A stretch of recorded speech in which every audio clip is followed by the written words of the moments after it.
Esta es una foto de Anatoly Chubais usando un cajero automático en el extranjero. ¿Quién es Chubais?, puedes preguntarte. Bueno, es quien permitió la privatización de Rusia a principios de la década de 1990, creando las lagunas legales que engendraron la oligarquía rusa.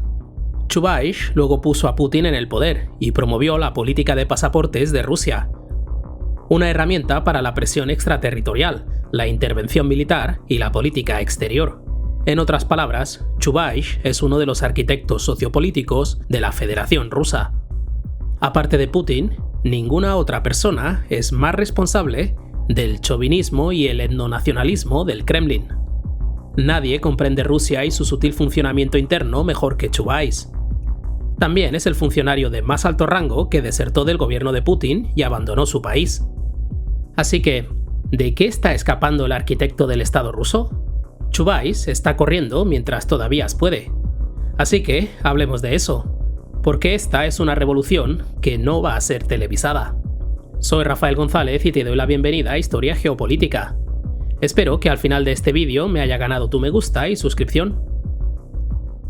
El territorio es como el mar, se mueve según las fuerzas de la naturaleza. España fue una vez una colonia del Imperio Romano, pero finalmente se convirtió en la metrópoli de un nuevo imperio. Mientras tanto, Polonia, el centro de gravedad en Europa del Este, desapareció del mapa cuando fue dividida en tres por sus vecinos. Aún más tarde, Prusia Oriental pasó de ser la semilla de un imperio a una colonia remota. Los imperios y las naciones van y vienen. Rusia no es una excepción. Se derrumbó 2 veces en el siglo XX. Curiosamente, no por las armas desde afuera, sino por la fricción y corrupción desde adentro. Y mientras hablar de otro colapso es muy exagerado, la guerra en Ucrania ha dejado al desnudo los mecanismos internos de Rusia. No menos de 3 sombras se ciernen sobre la maquinaria del Estado ruso. La primera es la amenaza planteada por un bloque occidental unificado. A lo largo de la historia, los conflictos más largos y sangrientos de Rusia se libraron contra las potencias europeas que van desde el Mar Negro hasta el Mar Báltico. Durante mucho tiempo, el continente europeo permaneció dividido a lo largo de líneas geopolíticas. Rusia era parte de una coalición u otra, pero la guerra en Ucrania la ha empujado al límite. El bloque occidental está casi unánimemente unido contra Rusia. Esto nunca ha sucedido antes, no contra Rusia al menos. Los recursos económicos, militares y diplomáticos combinados del bloque occidental supera a los de Rusia con creces. Incluso si Rusia gana territorios en Ucrania, sus necesidades de seguridad a lo largo del frente europeo seguirán expuestas. Polonia está en un desenfreno de compras militares. Alemania se ha comprometido a aumentar el gasto en defensa. Finlandia y Suecia han decidido unirse a la OTAN. Y los Estados Unidos ahora consideran a Ucrania una prioridad en política exterior. Eso sí es un tiro por la culata. A medida que la cooperación militar en Europa del Este se acrecenta en los próximos años, Rusia necesitará depender de su arsenal nuclear como su principal disuasión. Si eso es suficiente para detener a potencias extranjeras de patrocinar conflictos internos en Rusia, está por verse. La segunda sombra proviene de la guerra económica. Con las sanciones vigentes, Rusia está excluida del sistema financiero occidental de alcance global. Incluidas las transferencias de tecnología y los bienes industriales, el acceso al capital ha disminuido y es probable que Moscú pierda su participación en el mercado energético europeo. Exportar petróleo crudo y gas natural a India y China es posible, pero el volumen y los ingresos no serán los mismos. Con desgaste económico en efecto, los avances industriales y científicos en Rusia se detendrán lentamente. Esto tendrá profundas consecuencias. Tomemos la infraestructura ferroviaria como ejemplo. Hace años, los ferrocarriles rusos cambiaron de rodamientos de bolas a rodamientos de casete.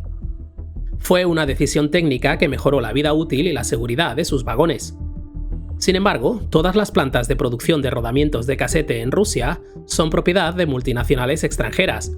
Por lo tanto, los ferrocarriles rusos dependen de la importación de componentes extranjeros, y no hay vuelta atrás. Todo el país está unido por una extensa red ferroviaria. Sin esta infraestructura se pierde la columna vertebral de la Federación Rusa, ya que no hay otra forma eficiente de transporte. La tercera sombra es una crisis estatal. El panorama social y político ruso no es estable. No ha sido estable desde la década de 1990. Las instituciones estatales están plagadas de corrupción. El Estado de Derecho solo se aplica a aquellos que no pueden pagar sobornos. Y el desequilibrio de su élite política es enorme. Todo esto no es exclusivo del Estado ruso. A los franceses les tomó más de un siglo de múltiples revoluciones llegar al clima político estable actual. No todas las naciones lo hacen bien la primera vez. En Rusia, sin embargo, los colapsos anteriores, la revolución de 1917 y el colapso de 1991, están profundamente arraigados en la mentalidad nacional. Como remedio, el público ruso ha adoptado la estabilidad como su pilar más importante en la toma de decisiones políticas. La estabilidad a toda costa ha sido el lema desde la desintegración de la Unión Soviética. Sin embargo, a lo largo de los años, esa misma estabilidad ha comenzado a desmoronarse por su propio peso. Las administraciones públicas están demasiado mal organizadas para resistir el desastre sociopolítico que se avecina. Huelga decir que estas tres sombras están conectadas de manera no lineal. Forman una tormenta perfecta de malestar social, intervención extranjera y colapso económico. La última vez que Rusia se enfrentó a tal ristra de desastres fue en la década de 1920, cuando su estado implosionó desde dentro. La historia rusa parece estar en un bucle. La situación actual aún podría ir en cualquier dirección, pero las tres sombras antes mencionadas erosionan los recursos y las instituciones de Rusia. Y los políticos occidentales apuestan cada vez más a la caída de la Federación Rusa. Sin embargo, cuando la mayoría de la gente piensa en una hipotética revolución, piensan en una colisión entre Putin y el pueblo. La narrativa principal es una rebelión contra Putin o un golpe de Estado. Esos escenarios pueden parecer plausibles hasta que no lo son. Independientemente de lo mal que se pongan las cosas, es poco probable que los rusos abandonen a Putin. Según la organización rusa de investigación sociológica Levada Center, la aprobación de Putin se sitúa en el 83%, lo que representa un aumento de más del 10% en comparación con las estadísticas en enero. Cualquiera que sea el motivo, la mayoría del público ruso aprueba la guerra contra Ucrania, por lo que es poco probable que se produzca una rebelión masiva contra Putin, y sin embargo, las quejas públicas deben expresarse de una forma u otra. En lugar de un golpe palaciego o una revolución, podríamos ver desobediencia civil dirigida no contra el gobierno central, sino contra las autoridades locales. La cuestión es que Rusia no es homogénea. Mientras que la élite política en Moscú puede ignorar el descontento social, los gobernadores regionales no pueden. Cuando los productos básicos escasean y cuando la calidad de vida disminuye, serán los gobernadores y alcaldes los que serán culpados. Ni Putin ni nadie más en el Kremlin. Los líderes regionales serán declarados culpables de todo, desde corrupción hasta traición y decadencia.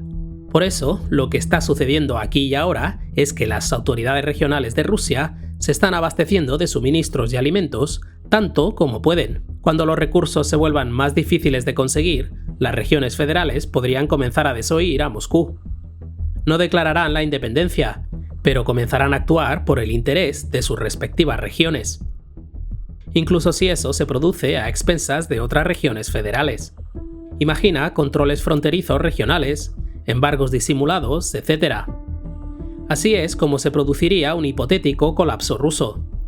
Si la eficiencia de la infraestructura ferroviaria de Rusia disminuye o si el transporte se interrumpe, podría tomar una forma de separatismo económico de facto. Sería un sutil cambio. Nadie lo gritaría desde los balcones. Por ejemplo, la autopreservación podría convertirse en la política tribal. Al actuar en los mejores intereses de sus respectivas regiones, sus autoridades regionales podrían terminar saltándose las normas. La República de Tatarstán, por ejemplo, podría establecer aduanas internas en sus fronteras con sus vecinos federales. Al mismo tiempo que la República de Daguestán podría dejar de cumplir con las sanciones legislativas de Moscú y comenzar a importar y exportar según sus necesidades. Fricciones como estas serían los primeros signos de decadencia, y Occidente apoyaría esta fase en lugar de prevenirla. Eventualmente, el separatismo económico se convertiría en separatismo político con cada vez más presión. Los funcionarios alemanes, polacos, ucranianos, turcos, chinos y japoneses podrían entonces comenzar a hablar con las autoridades regionales, pasando por alto los legisladores en Moscú. A medida que más naciones comiencen a negociar con los líderes regionales, nuevos aliados, mercados y recursos estarán disponibles. lo que estimularía aún más la descentralización del poder ruso. Todo esto sigue siendo poco probable, pero no imposible. 1000 incendios pueden arrasar con un imperio. Algunos de estos estados regionales serían democráticos y se inclinarían hacia Occidente. Otros se volcarían hacia el autoritarismo y quedarían bajo el dominio de China. Algunos, especialmente en el Cáucaso, entrarían en conflicto entre sí, mientras que otros, como Kaliningrado, Karelia, Vladivostok y las Islas Kuriles, buscarían unirse a las naciones a las que pertenecían antes de la Segunda Guerra Mundial. Algunas regiones se enriquecerán y otras verán una disminución en el nivel de vida, y algunas, como los territorios siberianos, podrían despoblarse. Sin un transporte de mercancías centralizado y subsidiado, ciudades como Chelyabinsk, Novosibirsk, Yekaterinburg, Omsk y Krasnoyarsk podrían tener dificultades para satisfacer las necesidades de sus habitantes.